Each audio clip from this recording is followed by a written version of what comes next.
আজকে আমরা কথা বলবো হাসনাত আব্দুল্লাহর একটা বক্তব্য নিয়ে, যেখানে তিনি রাজনীতিতে ঋণ খেলাপিদের ভূমিকা নিয়ে বেশ কিছু কড়া কথা বলেছেন।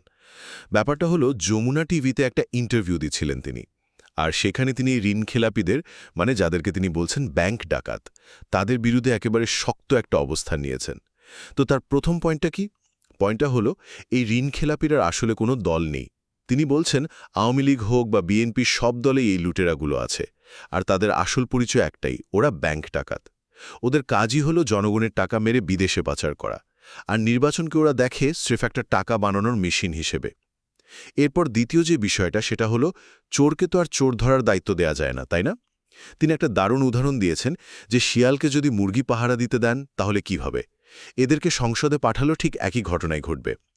এমনকি তিনি তার এক প্রতিদ্বন্দ্বীর উদাহরণ দিয়ে দেখাচ্ছেন কিভাবে নির্বাচিত হওয়ার পরেই নিজের কোম্পানি খুলে সরকারি কাজ নিয়ে টাকা বিদেশে পাচার করা হয়েছে। আর সবশেষে তিনি বলছেন, দেখুন, জনগণ তো বটেই, এমনকি রাষ্ট্রীয় প্রতিষ্ঠানগুলোও কিন্তু এদেরকে প্রত্যাখ্যান করছে।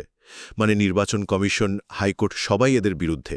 আর এখানেই তার প্রশ্নটা, যে আইন তো সবার জন্য সমান হওয়ার কথা, তাই না? তাহলে এক দলের ঋণখেলাপিকে যদি ছাড় দেওয়া হয়, তাহলে অন্য দলের ঋণখেলাপিরা কি দোষ করল? তো তার পুরো বক্তব্যের সারমর্মটা কি দাঁড়ালো? সোজা কথায়, দলমত যাই হোক, দেশের টাকা যারা লুট করে সেই ঋণখেলাপিদের রাজনীতিতে কোনো স্থান হতে পারে না, কারণ তারা এই পুরো সিস্টেমটাকেই ব্যক্তিগত লাভের হাতিয়ার বানিয়ে ফেলেছে।